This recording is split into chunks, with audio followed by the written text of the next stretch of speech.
sending something away from that. What we want to do is always keep two hands in the fight. Does that make sense? Yes. So if he's swinging at me, I need to get off with two hands. And what I'm going to do is attack his vision. What I mean by that is that I'm not going to necessarily come in and strike his face. That'd be good if I can get it. But you can't do this to anybody without them blinking. Us? Yes. If he can't see me, then he can't move until I let him go. Us? Yes. So the concept that Doc told me is that if I attack his vision, then I'm already in the fight. Us? Yes. Make sense? Yes. So when people are using two hands or whatever, you may not get a chance to come back and connect with that hand. Us? Yes. But I can always attack his vision. And while he's blinking, and that window that I created, that's when I move and do what I need to do. Yes. So just off that concept, we're going to work the technique. 1, 2, two hands in the fight. And what I'm going to do is I'm going to punch back at him, but I'm going to punch at his face, but I'm going to actually get his body. Because what Doc taught us is that every action is an equal and opposite reaction. So I don't want to have the pool ball effect, which means what? Cue ball hits the other ball travels, right? Then I got to go get it. Make sense?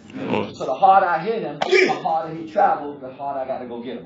Yes. So what we want to do is we want to plant. We want to plant him so he can do whatever else that we have to do. Make sense? Yes. So again, what I'm going to do is send my energy down instead of sending my energy back.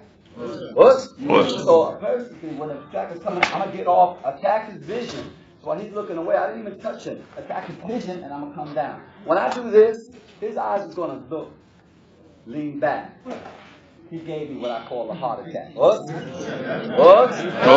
My right hand over his left side is his heart. Yes. So I'm going to give him what we call a heart attack. I'm going to send my energy down into his ribs, on the top of the left ventricle. When I do this, I'm going to lift it back up and hit it under his heart. And I'm going to come back in and hit his shoulder. It's called a defibrillator.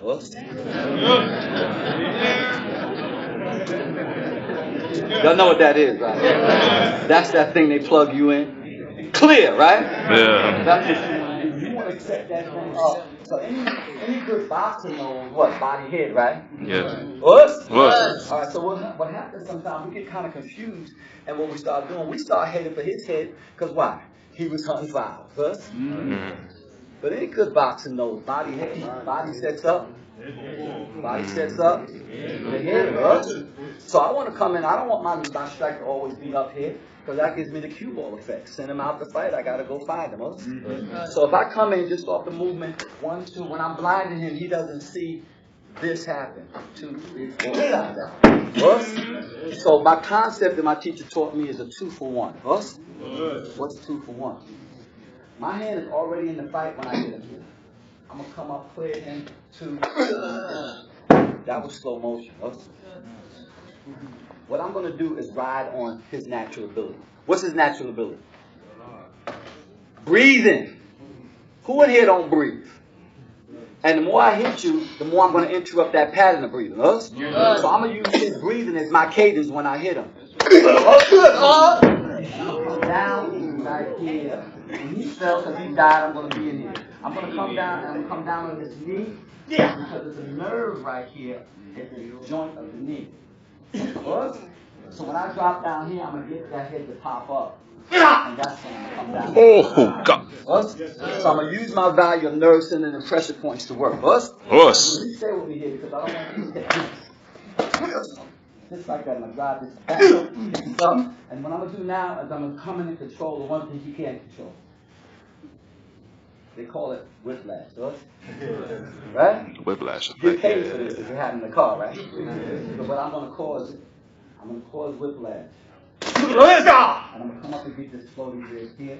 And take it down this head. Yes. So he's coming down, up, 2, and down.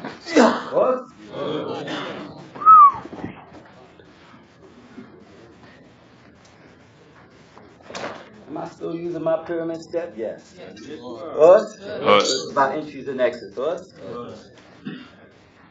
Am I putting 2 hands in the fight? So I can do the same thing on the inside I can do on the outside? Yes. Am I traveling to the safest place in the fight, which is where he's standing? What? He in my spot. Get out of my spot. You're still in my spot. What? You don't ever let an opponent be comfortable in a fight. There's no reason for him to be comfortable. What? He should have stayed home. He wanted to be comfortable. Us. So, my fight is the fight. My fight is the fight. I got two hands up because I want him to come through this cloud. So I can determine what I want to do. What? Come here. What?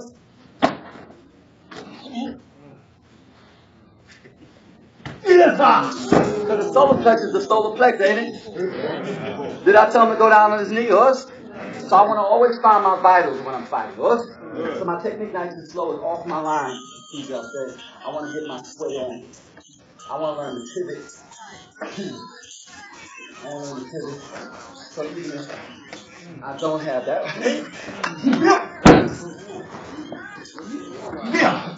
I'm always in his face. Us? So here we go.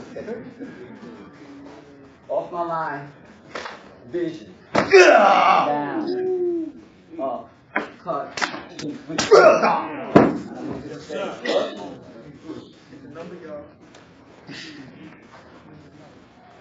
This is my son, so it's child abuse. But let's not hit each other like that. Okay, us? Us.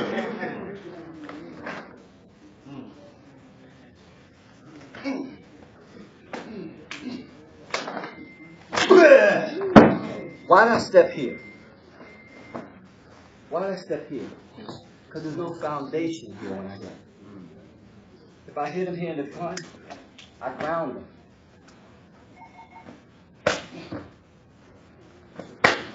I ground him. I'm going to step here. There's no ground because there's no leg back here. Us? So I'm hitting him where he's got to go. If he wants to fight back, he's going to have to find another way other than where he's at. Us? Each one? Teach one. Questions? Okay, so again.